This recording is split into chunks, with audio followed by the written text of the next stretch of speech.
फिक्र में अब आगे बढ़ते हुए बात करते हैं अमेरिकी राष्ट्रपति डोनाल्ड ट्रंप के उस बयान की जिसमें आज भारत शामिल था और भारत में इसकी जोर शोर से चर्चा भी हो रही है। ट्रंप ने भारत की चुनावी व्यवस्था का जिक्र करते हुए अमेरिका के चुनावों पर सवाल खड़े किए। ट्रंप ने भारत के मुख्य चुनाव आयुक्त ज्ञानेश कुमार का नाम लेते हुए कुछ ऐसा कहा जो आज देश में विपक्ष को बहुत चुभता रहा।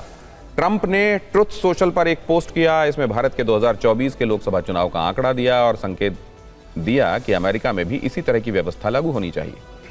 ट्रंप ने इस पोस्ट में लिखा, इस महीने की शुरुआत में भारत के मुख्य चुनाव आयुक्त ज्ञानेश कुमार ने हमारे प्रशासन से पूछा, आप अमेरिका में बिना वैध फोटो आईडी के चुनाव कैसे करवा सकते हैं। आगे ट्रंप लिखते हैं कि भारत के पिछले चुनाव में 64 करोड़ 60 लाख मतदाता थे। इनमें से 1% से भी कम ने मेल से वोट डाला और हर एक मतदाता के पास वैध फोटो पहचान दस्तावेज होना अनिवार्य था। हमें अभी सेव अमेरिका एक्ट पास करना होगा। यानी ट्रंप ने इस पोस्ट के जरिए यह बताने की कोशिश की है कि अमेरिका को भी भारत की तरह सख्त वोटिंग व्यवस्था अपनानी चाहिए। इस तारीफ पर भारत में विपक्ष ने कटाक्ष भी किया, लेकिन पहले सुनिए भारत में ट्रंप के राजदूत सर्जियो गोर ने ट्रंप के पोस्ट पर क्या कहा। And what India does, having a voter ID law, is something that we should pass in the United States. You had over 660 million people vote, by the way, less than 1% by mail. So I think it's vitally important. Voter ID is important. This is not a partisan issue. And so the president is absolutely right that the United States should have a voter ID requirement when people show up to vote. और आपको बता दें कि 21 से 23 जनवरी के बीच भारत ने India international conference on democracy and election management का आयोजन किया। इस दौरान अमेरिकी चुनाव अधिकारियों की मुलाकात ज्ञानेश कुमार से हुई थी। साथ ही 12 अगस्त को भारत में अमेरिकी राजदूत सर्जियो गोर निर्वाचन सदन पहुंचे थे। तब भारत और अमेरिका में चुनाव प्रक्रिया पर चर्चा हुई। सूत्रों के मुताबिक इस दौरान ही ज्ञानेश कुमार ने अमेरिकी अधिकारियों से पूछा था कि आखिर बिना वैलिड फोटो प्रूफ के अमेरिका में चुनाव कैसे करा लिए जाते हैं। अब भारत में विपक्ष के कई नेता ईवीएम वोटिंग सिस्टम पर सवाल उठाते हुए ट्रंप को जवाब दे रहे हैं, तो वहीं सत्ता पक्ष के नेता गदगद नजर आ रहे हैं। कांग्रेस सांसद पवन खेड़ा ने कहा, ज्ञानेश कुमार को यूनाइटेड स्टेट्स ले जाइए, वहीं रखिए, अमेरिका में एसआईआर कराओ। ट्रंप भी पेपर लेकर लाइन में लगे दिखेंगे। समाजवादी पार्टी के सांसद अवधेश प्रसाद ने कहा कि ट्रंप की दोस्ती भारत के लिए खतरनाक है।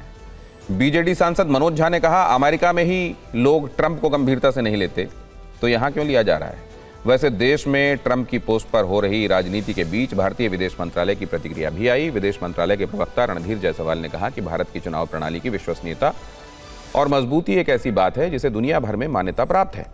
ट्रंप के पोस्ट पर भारत में राजनीति वाली ये रील भी देखिए।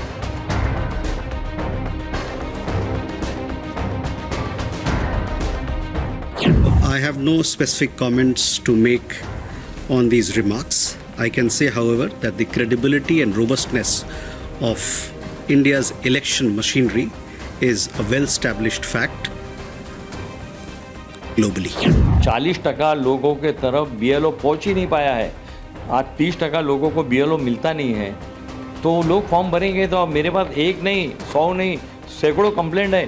जो BLO को फोन करते थे, BLO फॉर्म उठाता नहीं था। अगली फ्लाइट से हम EVM भी भिजवा देंगे, वहाँ SIR भी करवाओ, to serve with love, SIR कराओ, फिर डोनाल्ड ट्रंप लाइन में लगे रहेंगे अपने कागज लेके, मेरे पिताजी यहाँ के थे, मेरे माताजी वहाँ की थी, पिछला वोट वहाँ दिया था। नहीं, बहुत बड़ा बैनर लगवा देना दिल्ली के चौक चौराहा पूरे देश में कि डोनाल्ड ट्रंप से वैलिडेशन आया है ज्ञानेश जी के लिए।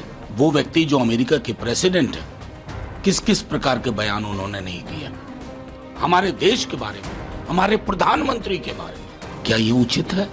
देखिए, निसंदेह ज्ञानेश कुमार जी ने जो जिस SIR को बिहार से शुरू किया और देश के अनेक राज्यों में सफलतापूर्वक इसे पूरा किया जा सका है, और अब जो चुनाव प्रणाली की विश्वसनीयता है वो और ज़्यादा बढ़ी है। डोनाल्ड ट्रंप ने भारतीय निर्वाचन आयोग की प्रशंसा की है। और जैसा आपने देखा, आरजेडी के मनोज झा सिर्फ इतना नहीं कह रहे हैं कि अमेरिका में ही उनको गंभीरता से नहीं लिया जा रहा, तो फिर भारत में क्यों गंभीरता से लिया जा रहा है।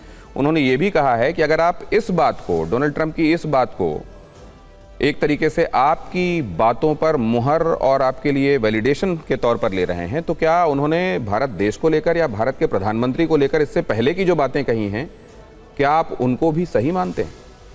लेकिन अब आगे बढ़ते हुए भारत में सत्ता और समर्थकों के बीच में ट्रंप के बयान को भारत के लोकतंत्र और चुनावी पारदर्शिता के सर्टिफिकेट के तौर पर लिया जा रहा है।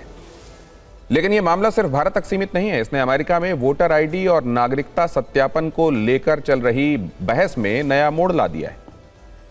ट्रंप सेव अमेरिका एक्ट के जरिए अमेरिका में वोटिंग के लिए संघीय पहचान पत्र और नागरिकता का प्रमाण देना अनिवार्य करना चाहते हैं, जिसका डेमोक्रेट्स विरोध कर रहे हैं। वो भारत को उदाहरण बनाकर कह रहे हैं कि इतने बड़े लोकतंत्र में मतदाता की पहचान सुनिश्चित की जा सकती है, तो अमेरिका में भी राष्ट्रीय स्तर पर सख्त फोटो आईडी व्यवस्था क्यों नहीं हो सकती।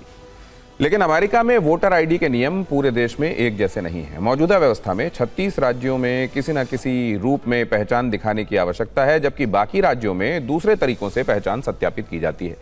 कुल मिलाकर भारत की चुनावी व्यवस्था की तारीफ के पीछे ट्रंप की अपनी घरेलू राजनीति है।